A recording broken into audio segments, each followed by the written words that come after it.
Hello students, आज हम लोग चलते हैं सेल ऑर्गेनेल में ही सेंट्रोसोम एंड पेरोक्सिसोम। ये दोनों छोटे छोटे ऑर्गेनेल्स हैं। एक मेम्ब्रेन बाउंड ऑर्गेनेल है, एक विदाउट मेम्ब्रेन ऑर्गेनेल है। सबसे पहले देखते हैं हम लोग सेंट्रोसोम को। सेंट्रोसोम की डिस्कवरी थियोडोर वावेरी इन 1888 में। बहुत सारे डिस्कवरीज मिलेंगे आपको। किसी ने देखा पहली बार, किसी ने नाम रखा, किसी ने स्ट्रक्चर दिया, बट जो एक्सेप्टेड है ये सेंट्रोसोम की डिस्कवरी किसने की, तो उसमें थियोडोर वावेरी इन 1888 में किया है। अब ये सेंट्रोसोम है क्या? Centrosome without membrane bound organelle है। मैट्रिक्स इसमें प्रेजेंट होता है और सेंट्रोसोम उस रीजन या लोकेशन का नाम है जहां पे दो सेंट्रियोल्स प्रेजेंट होते हैं। सेंट्रोसोम इस लोकेशन या रीजन का नाम है सेल में जहां पे दो सेंट्रियोल प्रेजेंट होते हैं। ये एनिमल सेल का कैरेक्टरिस्टिक्स है, प्लांट सेल में एब्सेंट होता है। देख लीजिए, मैं थोड़ा लिख डाली हूं। Found in cytoplasm of animal cell but absent in plant cell. Animal cell के साइटोप्लाज्म में प्रेजेंट होते हैं और प्लांट सेल में एब्सेंट होते हैं। अब आ जाइए, एनिमल सेल में सेंट्रोसोम या तो एक हो सकते हैं, कॉमनली एक ही होते हैं, या दो भी हो सकते हैं according to requirement of cell cycle. Cell division के टाइम में अगर जरूरत हो गई दो की, किसी किसी में जरूरत पड़ती है अगर, तो दो भी किसी किसी में हो सकते हैं। Animal cells have either one or two centrosomes depending on the cell cycle. Cell cycle पे डिपेंड करता है ये कि एक रहेगा या दो रहेगा। किस एनिमल्स में एक सेंट्रोसोम होंगे, किस में दो होंगे। Not membrane bound organelle, membrane bound organelle है नहीं। Made up of two centrioles, दो सेंट्रियोल्स से मिलके बना होता है। That are perpendicular to each other. अब इनका अरेंजमेंट कैसा होता है? जैसे सेंट्रोसोम मीन्स सेल के अंदर की वो जगह, वो स्पेस जहां पे दोनों सेंट्रियोल मौजूद होते हैं। अब ये सेंट्रियोल का स्ट्रक्चर आप देख रहे हैं कैसा है? कहता है परपेंडिकुलर ऑन ईच अदर। ऐसा नहीं है कि पैरेलल है, एक सेंट्रियोल दूसरा सेंट्रियोल, इस तरह से अरेंज नहीं है, बल्कि एक हॉरिजेंटल है तो एक लॉन्गिट्यूडनल है, यानी 90 डिग्री का एंगल बनाते हुए, दैट इज परपेंडिकुलर। तो ये दोनों सेंट्रियोल्स जो हैं ये एक दूसरे के ऊपर अरेंज हैं कैसे? परपेंडिकुलर। ये है सेंट्रियोल, ये है सेंट्रियोल दोनों। यानी सेंट्रोसोम मीन्स वो जगह, वो रीजन जहां पे सेंट्रियोल्स लोकेटेड होते हैं। Centrosome is region where centrioles are located, जहां पे सेंट्रियोल्स स्थित होते हैं। अब आ जाइए, सेंट्रियोल्स या सेंट्रोसोम मेम्ब्रेन बाउंड ऑर्गेनेल नहीं है, लेकिन मैट्रिक्स प्रेजेंट होते हैं। तो फिर कैसे मैट्रिक्स होंगे? लिक्विड फॉर्म में तो हो नहीं सकते, नहीं तो उनका एक्सपेंशन हो जाएगा, फैल जाएंगे। तो ये सॉलिड फॉर्म में भी नहीं होते, बल्कि जेल लाइक, सेमी सॉलिड कह सकते हैं, जेल लाइक स्ट्रक्चर होता है मैट्रिक्स का। और मैट्रिक्स प्रोटीन रिच होते हैं, यानी प्रोटीन के बने होते हैं, ज्यादा प्रोटीन होते हैं उसमें, और उसे एक और नाम से पेरीसेंट्रियोलर मैट्रिक्स के नाम से भी जाना जाता है। यानी सेंट्रोसोम वो रीजन या जगह का नाम है जहां दोनों सेंट्रियोल मौजूद होते हैं और इस पे कोई मेम्ब्रेनस स्ट्रक्चर नहीं होता जो इसको घेरे हो, यानी मेम्ब्रेन बाउंड ऑर्गेनेल नहीं है, लेकिन मैट्रिक्स इसमें होते हैं जो प्रोटीन रिच होते हैं और सॉलिड फॉर्म में भी नहीं होते, बट कंप्लीटली लिक्विड फॉर्म में भी नहीं होते। वो जेल लाइक स्ट्रक्चर होते हैं, थोड़ा कंडेंस, बिल्कुल कॉम्पैक्ट, घना, और जिसमें ये दोनों सेंट्रियोल धंसे होते हैं एक दूसरे से 90 डिग्री का एंगल बनाते हुए, 90 डिग्री का कोण बनाते हुए। अब ये तो इनका मेम्ब्रेन हो गया और मैट्रिक्स हो गया। ये देख रहे हैं इनका स्ट्रक्चर जो है वो फाइब्रस दिख रहा है, तो इनका स्ट्रक्चर ऐसा ही होता है। ये किस चीज के बने होते हैं? माइक्रोट्यूबुल के, माइक्रोट्यूबुल्स के बने होते हैं। इसलिए सेंट्रोसोम को it also known as microtubule organising centre of the cell. Microtubules organising centre भी सेल का कहा जाता है इसको, क्योंकि ये इसके दोनों सेंट्रियोल्स माइक्रोट्यूबुल्स के बने होते हैं। अब थोड़ा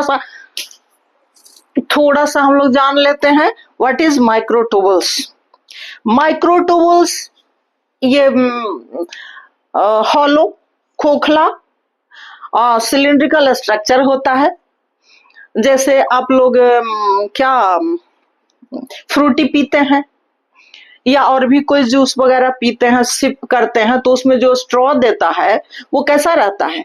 पतला पतला लेकिन खोखला, नली जैसी रचना होती है, बिल्कुल उसी के जैसा स्ट्रक्चर होता है माइक्रोट्यूबुल्स का। और ये माइक्रोट्यूबुल्स एक दूसरे के साथ अरेंज होकर के एक हॉलो बैरल से सिलिंड्रिकल स्ट्रक्चर बनाते हैं एंड दैट इज सेंट्रियोल। वो सेंट्रियोल होता है, यानी आपका जो स्ट्रॉ होता है उस तरह का स्ट्रक्चर सेंट्रियोल का फॉर्मेशन करता है, बट यहाँ वो प्रोटीन का बना होता है, सूक्ष्म होता है, चूंकि माइक्रोट्यूबुल्स है, ये सेल ऑर्गेनेल है, अति सूक्ष्म होंगे, और वो सब मिलकर के राउंड बैरल से यानी खोखला स्ट्रक्चर का फॉर्मेशन करता है, दैट इज सेंट्रियोल। मैं ऊपर थोड़ा सा मिटा रही, इसका स्ट्रक्चर समझना थोड़ा जरूरी है। ये आपका हो गया डिस्कवरी। कहाँ पाया जाता है?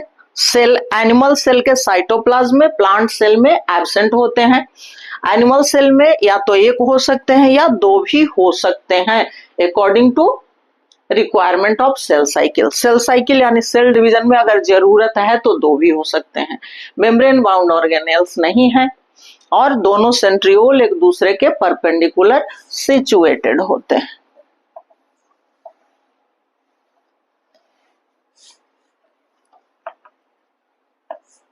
अब चलिए थोड़ा सा देख लेते हैं इसका स्ट्रक्चर।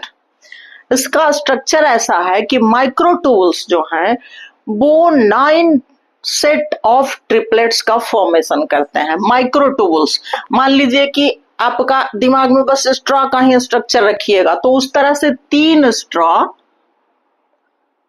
एक साथ एक सेट बनाते हैं, ट्रिपलेट ऑफ माइक्रोट्यूबुल्स, और इस तरह के 9 सेट बनाते हैं।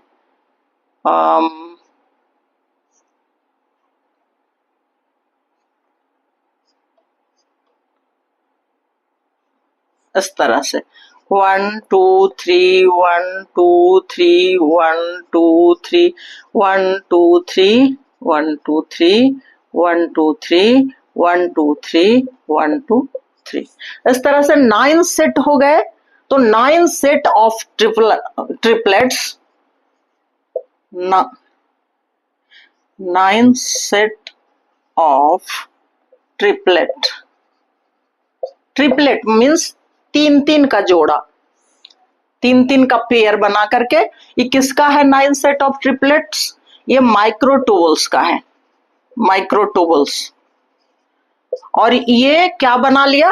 एक बैरल शेप्ड खोखला structure, and that is centriole. ये सेंट्रियोल जो है आपका दोनों, वो दोनों इस तरह से माइक्रोट्यूबुल्स के 3-3 का सेट बना करके उस तरह से 9 मिलकर के एक खोखला स्ट्रक्चर बनाते हैं, दैट इज सेंट्रियोल। और ये किस चीज के होते हैं? प्रोटीन के बने होते हैं। किस चीज के होते हैं?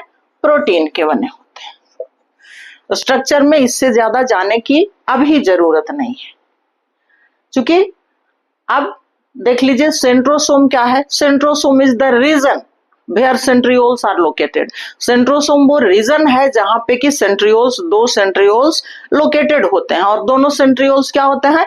परपेंडिकुलर होते हैं, 90 डिग्री सेंटीग्रेड 90 डिग्री का एंगल बनाते हुए, यानी लंब के रूप में। अब ये बने कैसे होते हैं? ये माइक्रोट्यूबुल्स के बने होते हैं, बीच में खोखला होता है। माइक्रोट्यूबुल्स भी खोखला है, और ये जो सेंट्रियोल्स बना ये भी बीच में खोखला है। तो माइक्रोट्यूबुल्स के 3-3 के 9 सेट बनाता है और 9 इस तरह से गोलाकार अरेंज होकर के एक सेंट्रियोल का फॉर्मेशन कर लेता है। इस तरह से 2 सेंट्रियोल्स होते हैं और इन दोनों सेंट्रियोल्स को, इस रीजन को सेंट्रोसोम के नाम से जाना जाता है। अब ये हो गया आपका इसका स्ट्रक्चर। मेम्ब्रेन है नहीं, ये साइटोप्लाज्म, इसमें मैट्रिक्स इसमें प्रेजेंट होता है। जैसे सेल में मेम्ब्रेन और उसके बाद साइटोप्लाज्म हो गया, तो यहाँ मेम्ब्रेन नहीं है, साइटोप्लाज्म के बदले मैट्रिक्स इसमें प्रेजेंट है जो प्रोटीन रिच है। तो अब यहाँ पे छोड़ दीजिए। अब ये होते कहाँ हैं? तो हम लोगों ने अभी पढ़ा कि ये होते हैं साइटोप्लाज्म में, एनिमल सेल के साइटोप्लाज्म में, ठीक है। प्लांट सेल में एब्सेंट है, तो एनिमल सेल में भी ये प्रचुर मात्रा में इन एबंडेंट कहां पाए जाते हैं? एनिमल सेल्स में लीवर, किडनी, ब्रेन। ऐसा नहीं है कि इतने ही पार्ट्स में पाए जाते हैं, इन सब में ज्यादा मात्रा में, ज्यादा संख्या में सेंट्रोसोम पाए जाते हैं। चूंकि इसका मेन फंक्शन क्या है जानते हैं? डिटॉक्सिफिकेशन, सॉरी पेरोक्सिसोम का बोल गई।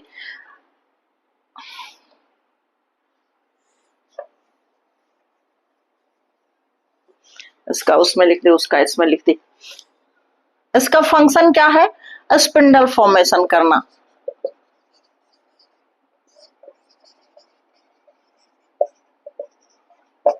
Spindle formation in cell division.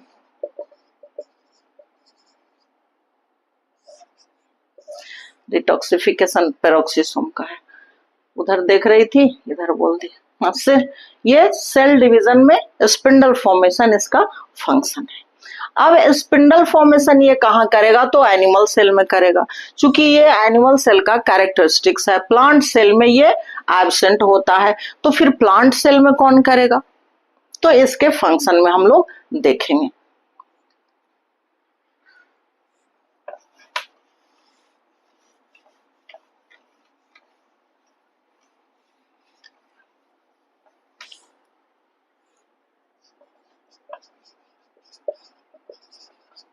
Function, plant cell में पोलर कैप स्पिंडल फॉर्मेशन करता है।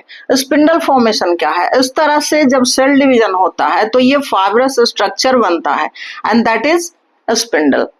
और स्पिंडल फॉर्मेशन एनिमल सेल में सेंट्रोसोम करते हैं, बट प्लांट सेल में पोलर कैप, वो एक structure cap like plant cell में उसके दोनों ओपोजिट साइड में मौजूद होते हैं और वही स्पिंडल फॉर्मेशन करते हैं। इसमें सेंट्रोसोम यहाँ पे बीच में सेंटर में आकर के अटैच हो जाता है और फिर डिवीजन होता है। तो दिस इज स्पिंडल।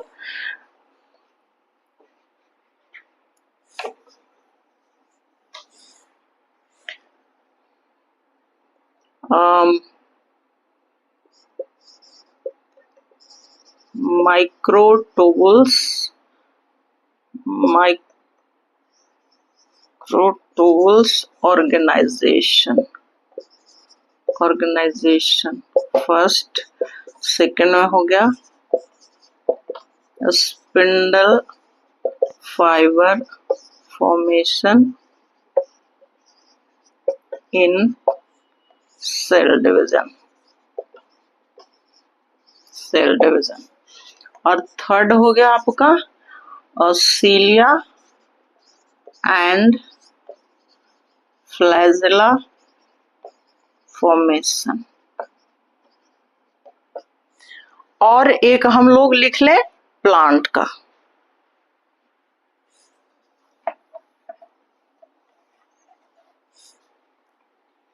फोर्थ में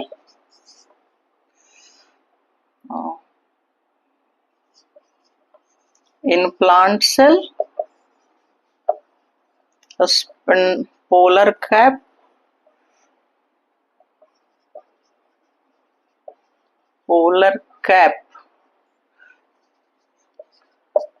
take part in spindle fibre formation. अब देख लीजिए ये कंप्लीट हो गया हमारा। सेंट्रोसोम एनिमल सेल का कैरेक्टरिस्टिक्स है, प्लांट सेल में एब्सेंट है, मेम्ब्रेन बाउंड स्ट्रक्चर नहीं है, मैट्रिक्स प्रेजेंट होते हैं। इसमें मैट्रिक्स में दोनों सेंट्रियोल धंसे होते हैं, दोनों परपेंडिकुलर अरेंज होते हैं। सेंट्रियोल्स बने किसके होते हैं? माइक्रोट्यूबुल्स के, जो 9 के ये ट्रिपलेट 9 सेट होता है, जो कि अरेंज होकर के बैरल से खोखला स्ट्रक्चर बनाता है, दैट इज सेंट्रियोल्स। 2 सेंट्रियोल होते हैं एक सेंट्रोसोम में। इनका फंक्शन क्या है? Spindle formation. स्पिंडल फॉर्मेशन कब होता है? सेल डिवीजन में। तो एनिमल सेल में इसका फंक्शन क्या क्या है? एक तो माइक्रोट्यूबुल्स ऑर्गेनाइजेशन, सेल के अंदर माइक्रोट्यूबुल्स का या सेल में साइटोस्केलेटन स्ट्रक्चर है उसको अरेंज करना, एक जगह सबको अरेंज करके कोई डेफिनिट शेप, साइज या सेल ऑर्गेनेल्स या ऑर्गन का फॉर्मेशन करना। तो ये माइक्रोट्यूबुल ऑर्गेनाइजेशन हो गया। सेकेंड फंक्शन तो spindle formation in cell division, ये कॉमन जो सबके दिमाग में होगा। और थर्ड है किसी किसी ऑर्गेनिज्म्स में ये माइक्रोट्यूबुल्स ऑर्गेनाइजेशन करके उसका सीलिया या फ्लैजिला का फॉर्मेशन करता है। सीलिया जो पूरे बॉडी के ऊपर cellular structure, hair like structures होते हैं होल बॉडी सरफेस पे, दैट इज सीलिया। और फ्लैजिला हो गए जो सिर्फ माउथ पार्ट्स के सामने या फ्रंट पे उसके आगे वाले भाग में 1 या 2 की संख्या में बने होते हैं, दैट इज फ्लैजिला। जैसे सीलिया हो गए पैरामीशियम में, देखिएगा इस तरह से पूरे बॉडी में है, और यूग्लिना में देखिएगा इस तरह से 2 फ्लैजिला निकले हुए हैं। तो इनका फॉर्मेशन भी माइक्रोट्यूबुल्स से ही होता है, और ये कौन करता है? सेंट्रोसोम करता है। चूंकि इसमें देख लिए हम लोग कि काफी संख्या में माइक्रोट्यूबुल्स प्रेजेंट होते हैं। तो ये 3 फंक्शन एनिमल सेल में हो गया। प्लांट सेल में इसका हो जाएगा पोलर कैप, जो कि सेल के ऑपोजिट साइड में कैप लाइक स्ट्रक्चर होते हैं, उसमें साइटोप्लाज्म भी पार्टिसिपेट करता है, और वो मिलकर के स्पिंडल फॉर्मेशन करते हैं प्लांट सेल में, सेल डिवीजन के टाइम में। तो ये हो गया आपका सेंट्रोसोम। एक बार फिर से मैं बोल दूं, बॉवेरी ने 1888 में इसकी डिस्कवरी की। सेंट्रोसोम एनिमल सेल का कैरेक्टरिस्टिक्स है, प्लांट सेल में एब्सेंट होते हैं। इसमें ये मेम्ब्रेन बाउंड ऑर्गेनेल नहीं है, बट मैट्रिक्स होते हैं, और मैट्रिक्स में सेंट्रोसोम में 2 सेंट्रियोल्स होते हैं जो दोनों मैट्रिक्स में धंसे होते हैं। मैट्रिक्स जेल लाइक स्ट्रक्चर होता है, यानी सघन घना गाढ़ा जेल लाइक स्ट्रक्चर उसमें धंसे होते हैं। ये सेंट्रोसोम सेंट्रियोल्स का बना होता है, और दोनों सेंट्रियोल्स परपेंडिकुलर 90 डिग्री का यानी लंबवत एक दूसरे से अरेंज होते हैं। वो बने कैसे होते हैं? तो माइक्रोट्यूबुल्स के बने होते हैं। माइक्रोट्यूबुल्स खोखला ये फाइबर लाइक स्ट्रक्चर है, और वो 3-3 का सेट बनाता है। उस तरह के 9 set triplet, 9 triplets round shape में घेर करके एक सेंट्रियोल का फॉर्मेशन करता है। वो भी खोखले होते हैं। इस तरह से 2 सेंट्रियोल एक साथ रहते हैं सेंट्रोसोम में। ये डिपेंड करता है कि किसी भी एनिमल सेल में 1 सेंट्रोसोम होंगे या 2 होंगे, ये उसके सेल डिवीजन पे डिपेंड करता है कि रिक्वायरमेंट कितने की है। अब इसके बाद आ जाइए, इसका स्ट्रक्चर हो गया, फंक्शन में आ जाते हैं। तो फंक्शन इसका सीधा सा आप लोग दिमाग में याद रखिएगा, spindle fibre formation in cell division, इसको तो याद रखना ही रखना है। और माइक्रोट्यूबुल्स ऑर्गेनाइजेशन, चूंकि माइक्रोट्यूबुल्स का बना हुआ है इसलिए सेल से भी साइटोस्केलेटन माइक्रोट्यूबुल्स मिलकर के आपस में ऑर्गेनाइज होकर के बहुत सारे स्ट्रक्चर का फॉर्मेशन करते हैं, जैसे सीलिया एंड फ्लैजिला का भी फॉर्मेशन करते हैं। ये प्लांट सेल में पोलर कैप, सेल के पोलर रीजन में स्ट्रक्चर होते हैं जो कि स्पिंडल फाइबर का फॉर्मेशन करते हैं। सेंट्रोसोम एब्सेंट होता है। ये हो गया आपका सेंट्रोसोम। अब हम लोग चलते हैं पेरोक्सिसोम में।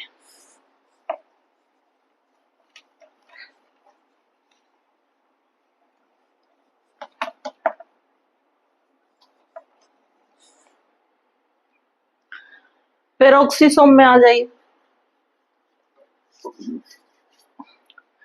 इसकी डिस्कवरी की है क्रिश्चियन डी डूबे इन 1965। क्रिश्चियन डी डूबे इन 1965।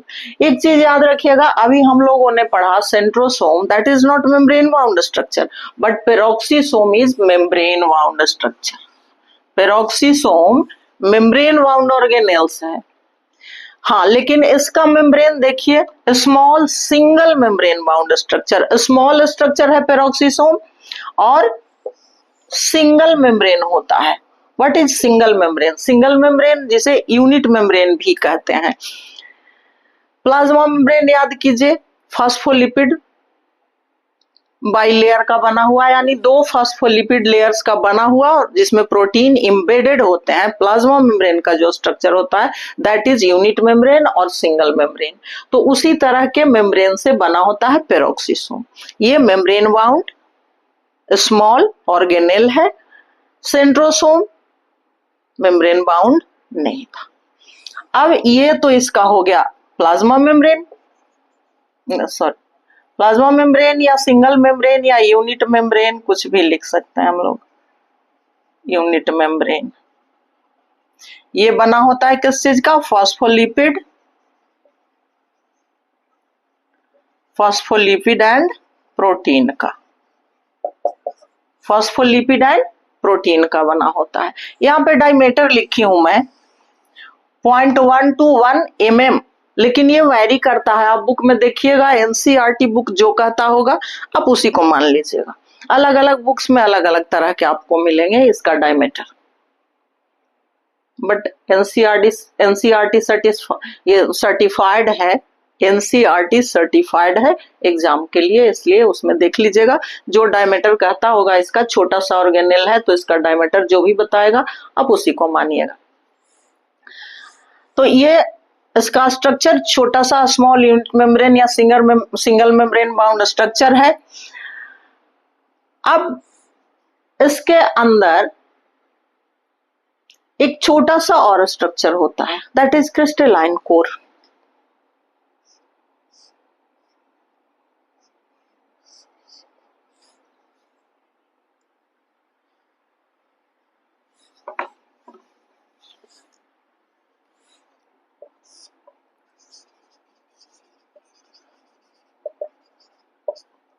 क्रिस्टलाइन कोर, और ये unit membrane phospholipid and protein के बने होते हैं, प्लाज्मा मेम्ब्रेन के जैसा। अब डिस्कवरी हो गई हमारी, small single membrane bound organelles हो गए। ये पाए कहाँ जाते हैं? यूकैरियोटिक सेल के cytoplasm. Eukaryotic cell means plant and cell both. Eukaryotic cell means plant and animals both, दोनों के कहा? साइटोप्लाज्म में।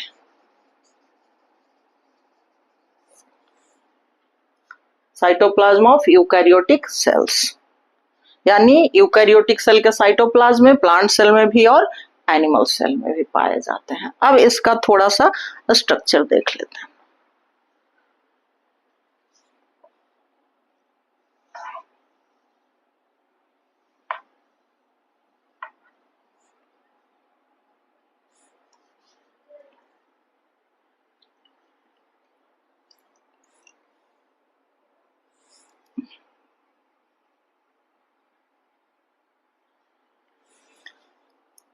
इसमें स्ट्रक्चर के नाम पे आपको दो तीन चीज मिलेगा। एक तो क्रिस्टलाइन कोर आपको दिमाग में रखना है, दूसरा क्या रखना है? Oxidative enzymes.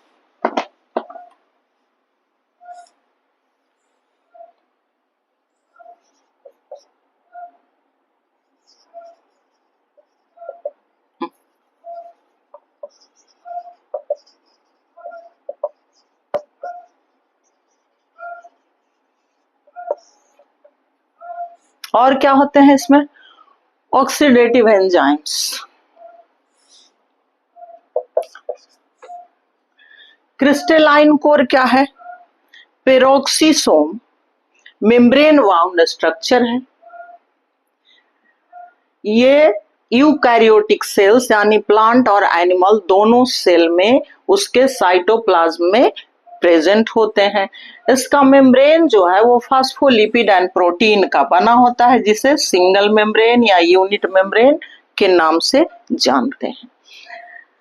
इसमें मूल रूप से ऑक्सीडेटिव एंजाइम्स भरे पड़े होते हैं।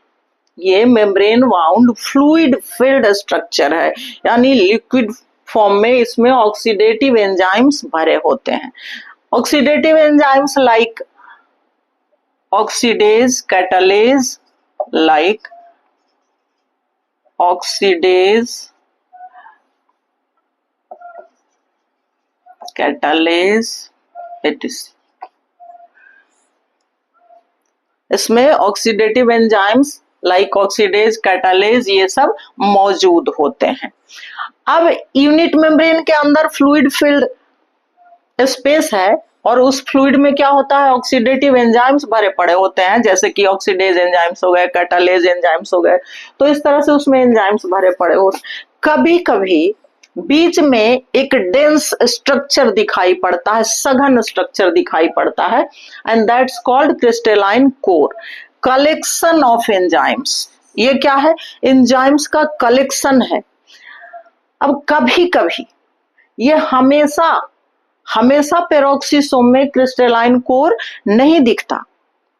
जब ये एंजाइम्स कलेक्ट हो जाते हैं, एक जगह सघन हो जाते हैं, तो इस तरह का स्ट्रक्चर दिखाई पड़ता है, and that's called crystalline core, collection of enzymes. जब सारे एंजाइम्स डेंस हो जाते हैं, एक जगह कलेक्ट हो जाते हैं, जमा हो जाते हैं, तो एक स्ट्रक्चर हो जाता है visible, that is crystalline core, और उसको क्रिस्टलाइन कोर के नाम से जानते हैं।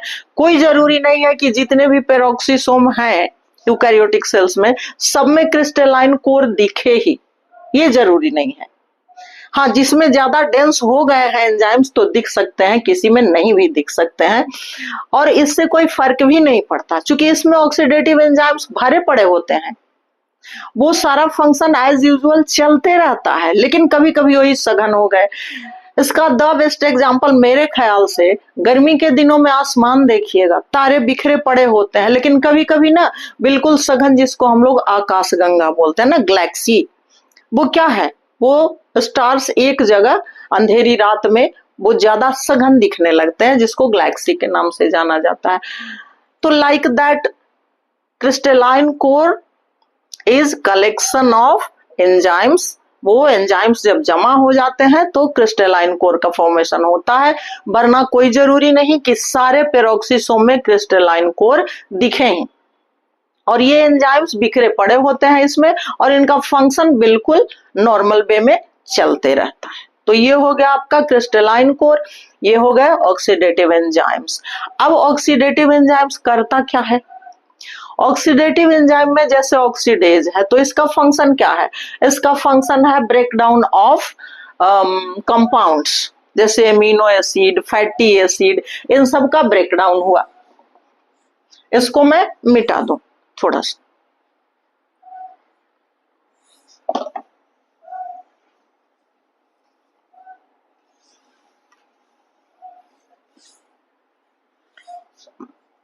ऑक्सीडेज का फंक्शन क्या है, breakdown of compounds, organic compounds, जैसे ये एमिनो एसिड का ब्रेकडाउन हुआ, एमिनो एसिड, फैटी एसिड, तो इन सब का जब ब्रेकडाउन होता है तो बहुत सारे सब्सटेंस रिलीज होते हैं, और उसके साथ साथ एक सब्सटेंस जो इससे निकलता है वो है hydrogen peroxide, H2O2, hydrogen peroxide, H2O2, और ये हाईली ऑक्सीडेटिव कंपाउंड है, प्लस टॉक्सिक कंपाउंड है, ये सेल को डिस्ट्रॉय करने वाला कंपाउंड है। तो इसका फॉर्मेशन भी पेरोक्सिसोम के एंजाइम्स ही कर रहे हैं, लेकिन इसके बाद कैटालेज एंजाइम क्या करता है कि H2O2 को ब्रेक कर देता है। H2O2 को ये ब्रेक कर देता है। कैसे ब्रेक करता है इसको? H2O2 को H2O प्लस O2 में ब्रेक कर देता है। वाटर एंड ऑक्सीजन में इसको जब ब्रेक कर देता है तो फिर इसका प्रॉपर्टी जो है टॉक्सिक प्रॉपर्टी वो समाप्त हो जाता है और सेल डिस्ट्रॉय होने से बच जाता है। तो ये फंक्शन है पेरोक्सीसोम का। ये एक्टिविटीज भी जरूरी है, लेकिन इससे जो टॉक्सिक सब्सटेंस रिलीज होता है हाइड्रोजन पेरोक्साइड जो सेल को डिस्ट्रॉय कर सकता है, तो इसके लिए फिर कैटालेज है इसमें। चूंकि काफी संख्या में ऑक्सीडेटिव एंजाइम्स पेरोक्सीसोम में भरे होते हैं, तो ये कैटालेज तुरंत उस पर रिएक्शन करके उसको ब्रेक कर देता है। H2O2 को H2O एंड O2 में इसको ऐसे बैलेंस करेंगे तो कर सकते हैं, नहीं भी जरूरत है बैलेंस नहीं भी कीजिएगा तो कोई बात नहीं। 3 2 2 मेन मतलब हम लोग को इससे। तो चलिए, ये हो गया इसका ऑक्सीडेटिव एंजाइम का फंक्शन। एक तो बॉडी का फंक्शन कर रहा है, मेटाबॉलिक एक्टिविटी कर रहा है, ब्रेकडाउन हो रहा है सबका, वो चलते ही रहेगा, लेकिन उसमें हाइड्रोजन पेरोक्साइड का फॉर्मेशन हो जाता है जो टॉक्सिक है, हाईली ऑक्सीडेटिव है, तो उसको तुरंत कैटालेज डिस्ट्रॉय कर देता है। कैसे? उसको ब्रेक डाउन कर देता है वाटर एंड ऑक्सीजन में, जो कि टॉक्सिक नहीं है, उसकी टॉक्सिसिटी खत्म हो जाती है।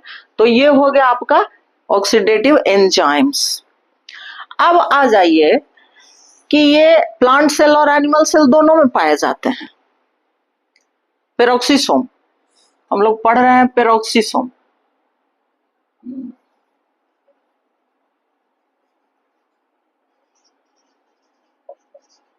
नहीं तो फिर उसका उसमें हो जाएगा और उसका उसमें हो जाएगा।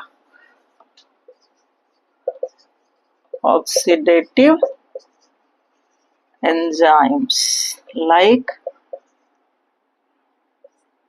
ठीक, ये दोनों में है, प्लांट सेल और एनिमल सेल में। तो एनिमल सेल में ऐसे तो पूरे बॉडी में सारे सेल में पाया जाता है, ऐसा नहीं है, लेकिन लीवर, ये किडनी, ब्रेन,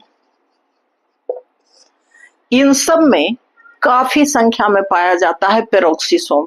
क्योंकि याद कीजिए, लीवर ही डिटॉक्सिफाई करता है हमारे बॉडी को, किडनी में भी फिल्ट्रेशन होता है टॉक्सिक सब्सटेंस का, तो इसलिए इन सारे पार्ट्स में पेरोक्सीसोम ज्यादा संख्या में पाया जाता है, लीवर, किडनी एंड ब्रेन।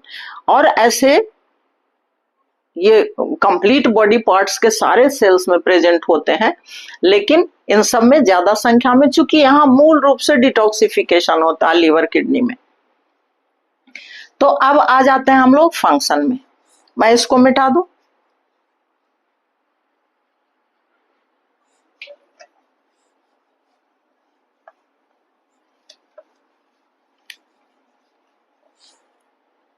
अब फंक्शन क्या हो जाएगा इसका?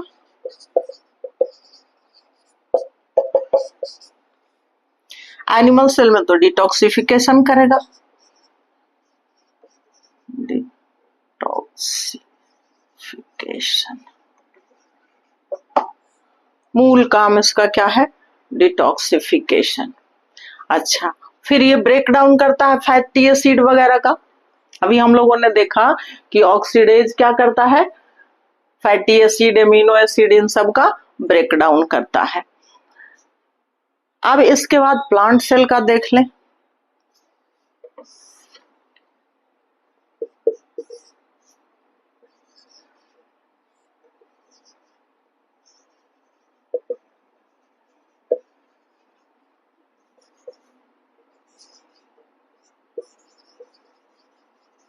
इन प्लांट सेल इसमें क्या करता है? इसमें क्रूशियल रोल है इसका, इंपॉर्टेंट रोल है किसमें किसमें? फोटोसिंथेसिस में, फोटोसिंथेसिस में, फोटो रेस्पिरेशन में, फोटो रेस्पिरेशन में और सीड जर्मिनेशन में।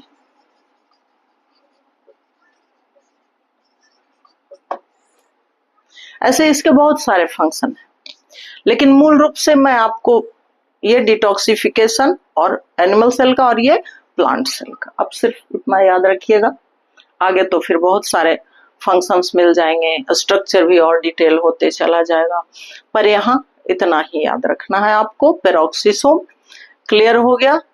अब हम लोग चलेंगे न्यूक्लियस और जो भी रिमेनिंग ऑर्गेनेल्स हैं उसमें। Okay, thank you.